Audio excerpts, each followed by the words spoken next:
অত ভেবো না, মাথায় ব্যামো হবে বাছা। আচ্ছা মা, বাছা শব্দের ধাতু কি বলে দেখি? কি জানি বাবা। বৎস। আজ তুমি বলছো বাছা, আজ থেকে 2000 বছর আগে বলতো বৎস। এই কথাটা একবার ভালো করে ভেবে দেখো দেখি মা। এই কথাটা বড় সামান্য না, যতই ভাববে ততই ভাবনা শেষ হবে না। যে ভাবনা শেষ হয় না, আমার ভাবনার দরকার কি? ভাবনা তো তোর চিরকালই থাকবে। ভাবছি শুকর, লক্ষ্মী আমার একবারও। কি বললে মা? লক্ষ্মী? কি আশ্চর্য! এককালে লক্ষ্মী বলতে দেবী বিশেষকে বোঝাতো, পরে লক্ষ্মীর গুণ অনুসারে সুশীলা স্ত্রীলোককে বোঝানো হয়। কালক্রমে দেখো পুরুষের প্রতিও লক্ষ্মী শব্দের প্রয়োগ হচ্ছে। একবার ভালো করে ভেবে দেখো দেখি মা, আস্তে আস্তে ভাষার কেমন পরিবর্তন হয়, ভাবলে আশ্চর্য হতো। আমার আর কি কোনো ভাবনা নেই নুরু?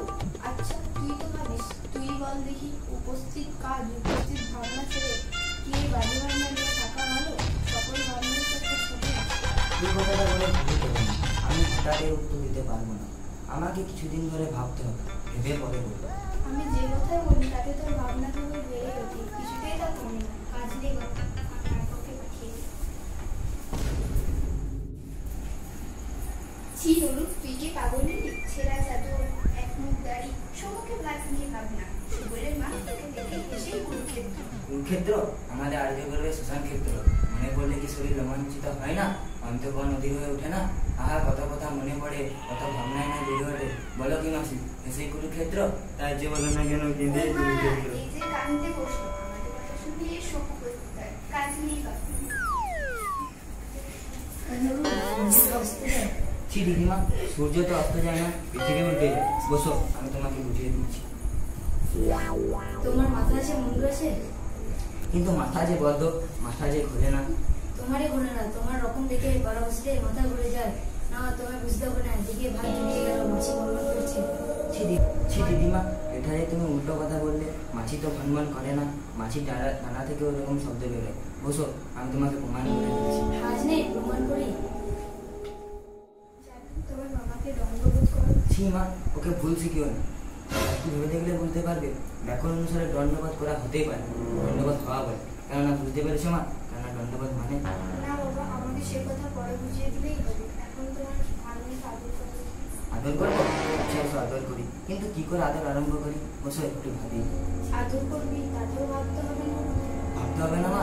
বলো কি, ছেলেবেলাকার আদরের উপর ছেলের সমস্ত ভবিষ্যৎ নির্ভর করে। ছেলেবেলাকার এক একটা সামান্য ঘটনার ছায়া বিরোধ আকার ধারণ করে আমাদের সমস্ত যৌবন কালকে, আমাদের জীবনকে আচ্ছন্ন করে রাখে। এটা যখন ভেবে দেখা যায়, তখন ছেলেকে আদর করাকে একটু সহজ কাজ বলে মনে করা যায়। এইটা একবার ভালো করে ভেবে দেখো দেখি মা। থাক বাবা, সে কথা একটু পরে। এখন তোমার ভাগ্নের সঙ্গে দুটি কথা বলবি। ওদের সঙ্গে এমন কথা কওয়া উচিত যাতে ওদের আমোদ এবং শিক্ষা দুই হয়। আচ্ছা হরিদাস, তোমার নামের সমাজ কি বলো দেখি? আমি চমৎকার। দেখো দেখি বাচ্চা, ওকে এসব জিজ্ঞেস করবে না, ও কি জানে? না, ওকে এই বেলা থেকে অল্প অল্প করে মুখস্থ করিয়ে দেবো। না বাবা, কাজ নেই তোমার আদর করে। বাবা, আমার কাশি পাঠিয়ে দেবে, আমি কাশি কাশি করবো। তা যাও না মা, তোমার ইচ্ছে হয়েছে, আমি বাধা দেবো না। নুরু আমার সকল কথাতেই ভেবে অস্থির হয়ে পড়ে। এই কথাতে বেশি করে ভাবতে হবে না। কাজ কিছু আমরা বন্দোবস্ত করে দিতে হবে। সত্যি নাকি? তাহলে আমাকে আরো কিছুদিন ধরে ভাবতে হবে। এ কথা নিতান্ত সহজ নয়, আমি এক সপ্তাহ ভেবে পরে করবো। না বাবা, কাজ নেই তোমার